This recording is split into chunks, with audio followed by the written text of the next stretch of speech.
A man and a woman meet at a friend's wedding and develop a nice banter, and the man gets enough courage to ask the woman for her phone number, and eventually asks her on a date. The woman is named Janine, and the man is named Scooter, but everyone calls him Jared.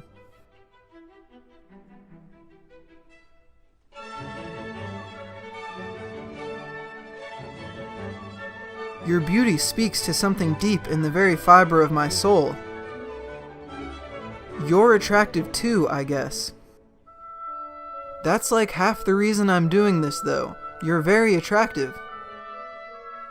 They date for about 9 months in the typical way that their relationships had gone in the past. It's not the fairy tale romance that Janine had envisioned as a child she would be involved in at this point in her life, but she's in her mid-30s and has a limited window of time before she can't have children anymore, so they decide to get married.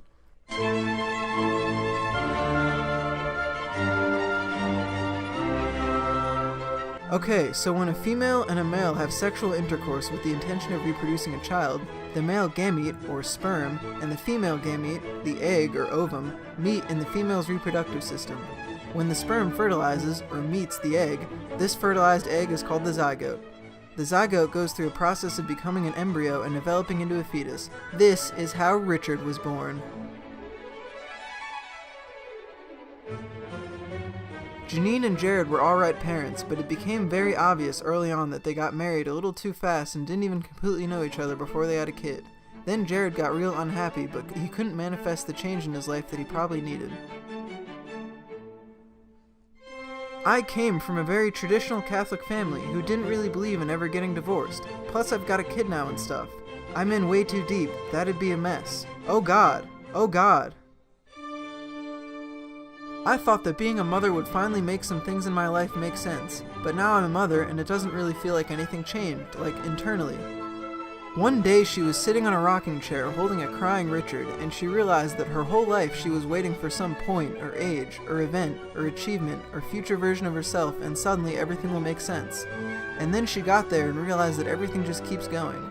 She learned the secret that this eventual point that she was expecting to get to doesn't exist, and this road goes on forever, and she needs to be okay with right now. She looked down at Richard's pained expression as he wailed, and she started to cry uncontrollably for reasons unknown to herself. The two of them sat there in the rocking chair weeping for a few minutes before Richard calmed down and Janine put him to bed. She woke up the next morning next to Jared feeling just fine. Nothing immediately changed about the way she lived her life. Richard had a pretty unremarkable childhood, like most white suburban American children. He got read the book The Giving Tree when he was 6 and fell in love with poetry. He'd eventually want to be a famous poet. I want to be a famous poet! He went through elementary school with his little group of friends who teased him and made him feel bad a lot of the time, but he eventually forgot most of them soon after he moved on to middle school, where stuff got real weird. He'd looked at a pornographic magazine once in grade 5, but suddenly puberty kicked in with a fury, and he was irresistibly compelled to want to fertilize the eggs of his teachers and classmates to create zygotes. He started lashing out against his parents.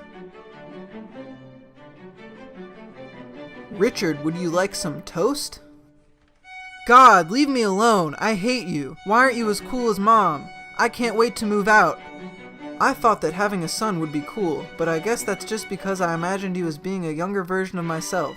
Now I realize that you are your own person with dreams and insecurities of your own. An experience completely independent of mine. Despite this disconnect, if you would make an effort to try to spend more time with me and understand me, I will try to do the same for you. You're stupid and I wish you made more money. I don't want to go to church anymore. Hair started growing in places he didn't want them to. He tried to talk to girls but realized he had no idea how to get them to like him, and he found it easier just to not go for it in fear of change or rejection. He then got to high school, and everything changed. When he met Olga. Freshman year, he just admired her from a distance when he passed her in the hallway, trying not to be creepy about it, glancing at her from the corner of his eye for a second and then looking away. He hoped she didn't notice. He wanted to say something to her one day, but he had no direct reason to and didn't have the courage to spit out some dumb line or tell her he wants to make zygotes. It's not like it took up a lot of mental headspace at that time, but sometimes he'd visualize little scenarios where he'd actually go up and say some perfectly natural thing that would make her laugh, and where they'd hit it off and she thinks he's super funny and cool. Then he'd realize how sad that is. Sophomore year, they happened to have biology together, and on the first day, they were placed in the same little two-person table thing that are in science rooms. He finally decided to act. Hey, what's your name? Olga. Man, what an ugly name. Jesus, I didn't even think people were named Olga in real life. He thought about just calling the whole thing off right there, but it turned out they had a nice little banter and you could make her laugh and stuff, and it was real cute. Richard asked Olga if she wanted to hang out and see the film Wild Hogs, cause it's 2007 and stuff, and she said yes. So then they're watching Wild Hogs in the theater, and Richard picked her up in Jared's old pickup and paid for her ticket and popcorn and stuff. They just sort of sit there in silence for like 20 minutes, kind of awkwardly. At a certain point, Richard turns to her and is like, man, this is really bad. And she's like, yeah, I kind of was hoping it would be funnier. And he was like, I mean, it's a comedy, I guess we could have seen Blades of Glory. I thought about 300, but that would be a bad move on a first date. And then she was like, I would have seen 300. And he was like, you just want to see guys with six-packs wearing thongs.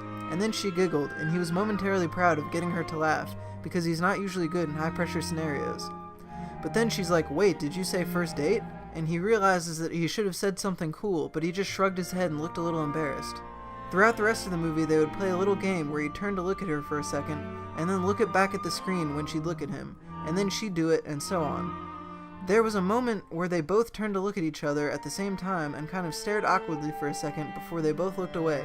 Then Richard looked at Olga again, and she looked back at him, and instead of turning away, he goes in for the kiss. And that was that, but then later in the movie he does it again, and they start like making out. And I'm not going to be graphic, but they were like really going for it, and neither of them had any idea what they were doing. It was just like saliva and tongue and popcorn crumbs. It was a mess, let me tell you.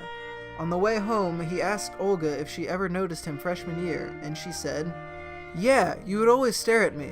I always thought you were going to say something, but you never did. He was really embarrassed. Despite the kissing being a little awkward, they both had a really nice time. Olga didn't mention the kissing to anyone, and Richard would literally tell all of his friends and everyone he knew and think about it all the time. Okay, so I spent a really long time on the dumb stuff, so I gotta wrap it up. Basically, Olga and Richard date for sophomore and junior year, and he does all the life coming-of-age stuff. You've seen it. But the summer before senior year, Olga has to move away to New York because her dad got a really good job there. It's real sad and heartbreaking for everybody. Shortly after, Richard inexplicably got pancreatic cancer and died in a hospital room at the age of 19. The end.